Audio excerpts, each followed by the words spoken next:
Hi there. Welcome to Sumit Academy. I do hope that you have subscribed to my channel. Please do so now so that you do not miss out on my previous or future videos. In this video, we shall talk about the Information Technology Act. It is the law that deals with cybercrime and electronic commerce in India. In 1996, the United Nations Commission on International Trade Law adopted the model law on e-commerce to bring out uniformity in the law in different countries. The General Assembly of the United Nations recommended that all countries must consider this model law before making changes to their own laws.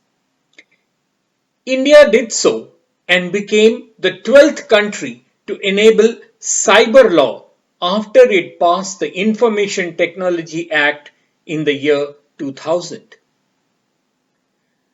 This act provided legal recognition for e-commerce and e-transactions carried out by means of electronic data exchange. It also enacted penalties for security breach offences, including damaging a computer system or committing cyber terrorism. Regulating authorities were empowered to monitor and draft rules as needed. The IT Act underwent changes as Internet technology grew. In 2008, it was expanded to define and include communication devices including mobile devices and placed owners of IP addresses responsible for distributed and accessed content. Privacy was addressed in 2011 when stringent requirements for collecting personal information came into effect.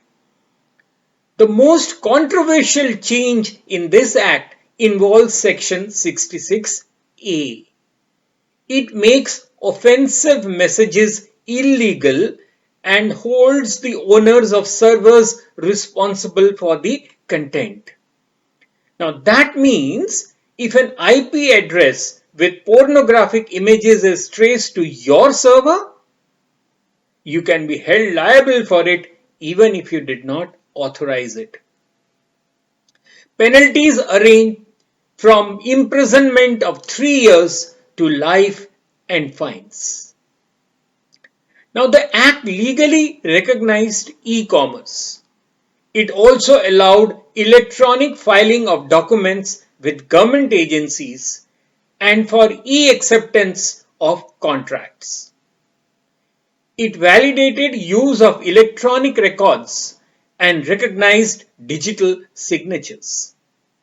It also created various certifying authorities and the Cyber Regulation Appellate Tribunal. Now, I just spoke of a digital signature. What is a digital signature? A digital signature is a mathematical scheme for demonstrating the authenticity of a digital message or document. It gives the recipient reason to believe that the message was created by a known sender, such that the sender cannot deny having sent the message in the first place. That means authentication and non-repudiation of messages. And of course, that the message was not altered in transit. That is, the integrity of the message is intact.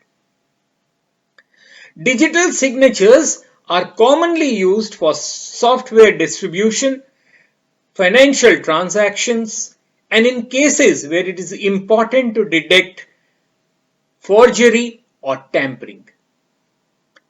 In a landmark judgment, now you see, everything is not smooth sailing, and neither was it with this law. So, in a landmark judgment upholding freedom of expression, the Supreme Court struck down Section 66A of the Amended Information Technology Act 2000, a provision in the cyber law which provides power to arrest a person for posting allegedly offensive content on websites. The apex court ruled that the section falls outside Article 19(2) of the Constitution, which relates to the freedom of speech, and thus has to be struck down in its entirety. While the objective behind the amendment was to prevent the misuse of information technology, particularly through social media, Section 66A came with extremely wide parameters which allowed whimsical interpretation of the provision by law enforcement agencies. Most of the terms used in the section had not been specifically defined under the IT Act.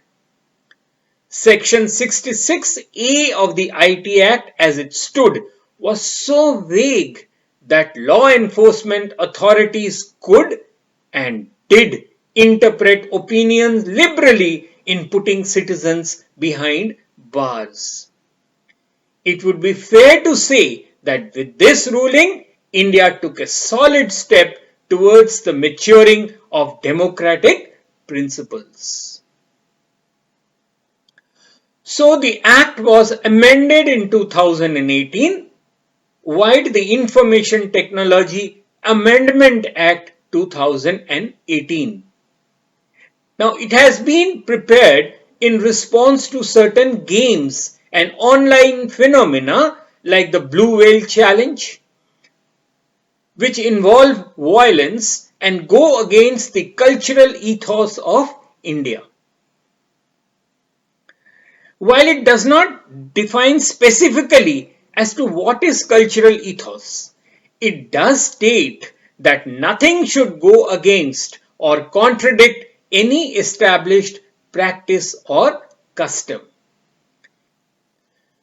The 2018 rule further provides that whenever an order is issued by the government agencies seeking information or assistance concerning cybersecurity, then the intermediaries must provide them the same within 72 hours.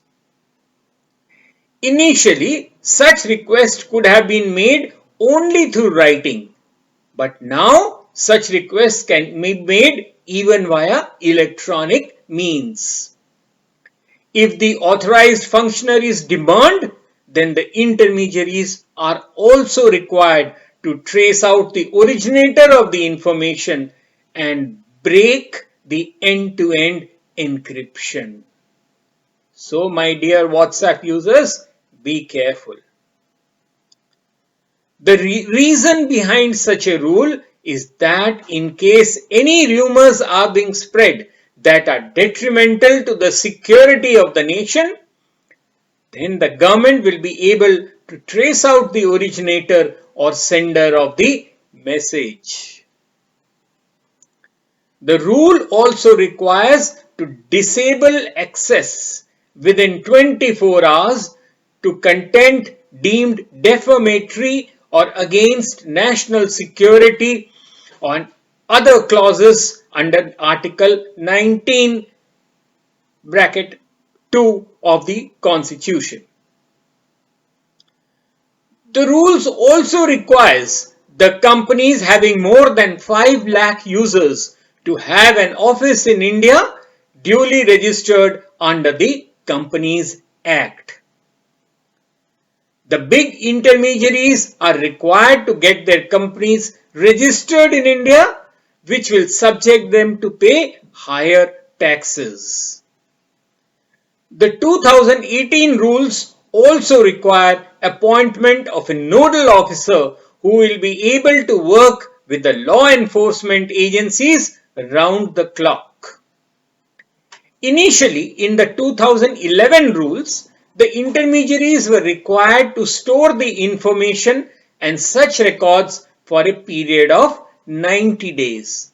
But in the 2018 rules, the time period has been extended to 180 days, thereby enabling the government to have such records available for a longer time and take necessary action as and when required.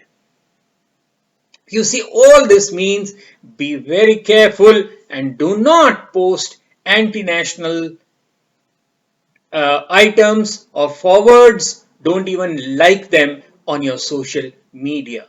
They can lead you into trouble.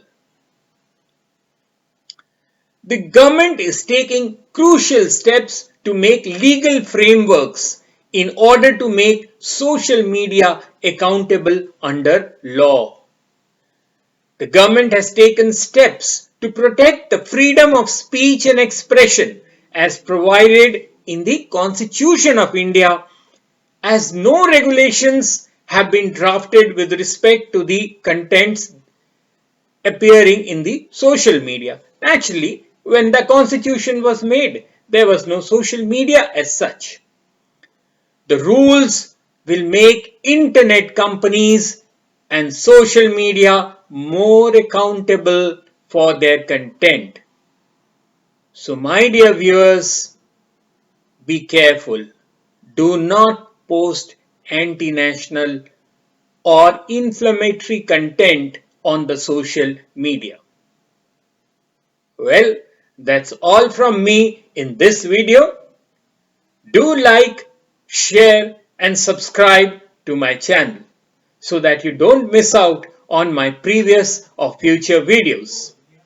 And if you want to get in touch with me, do drop in a line to sumitacademy20@gmail.com.